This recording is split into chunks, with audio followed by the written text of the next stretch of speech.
ஏன்னா மிதுன ராசிக்காரர்களுக்கே ரொம்ப ஒரு கேள்வி உண்டு. நம்ம ஏன்னா ரொம்ப யோசிக்கிறோம், நம்ம சில நேரங்களில் ரொம்ப பேசிடுறோம் அப்படின்ட்டு படபடன்னு பேசிட்டு வீட்டுக்கு போனதுக்கப்புறம் மிதுன ராசிக்காரர்கள் யோசிப்பது உண்டு. அந்த வார்த்தையை அவன் ஏன் அப்படி கேட்டாங்க அப்படின்ட்டு அதுக்கு ஒரு டேட்டா கலெக்ட் பண்ணுவாங்க. அந்த டேட்டாவை கையில் வச்சுக்கிட்டு பேசினவன் செத்தான் அப்படின்ற மாதிரி இருக்கும் இவங்களுடைய அப்ரோச்மெண்ட். என்னென்னா காயப்படுத்துறது கிடையாது, பாயிண்டில் மாட்டிக்கிறது.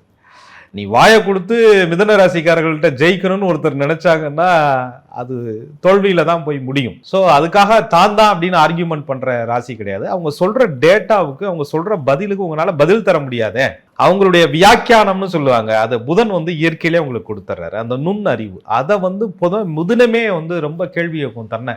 நீ ஏன்டா இவ்வளோ யோசிக்கிற, ஏன் ப்ராக்டிக்கலாக இருக்க மாட்டேங்கிற, சகஜமாக சிரிக்கிற, பேசுகிற, பழகுற, எல்லாரோடையும் இருக்க, எல்லாரும் நல்லா இருக்கணும்னு நினைக்கிற, எல்லாரையும் இணைக்கணும்னு நினைக்கிற, ஆனால் சில நேரங்களில் நீ ரொம்ப ஓவர் திங்க் பண்ணுறியா அப்படின்னு மிதுனம் தன்னைத்தானே கேள்வி கேட்கும் அளவிற்கு இருக்கும் இவர்களுடைய யோசனை.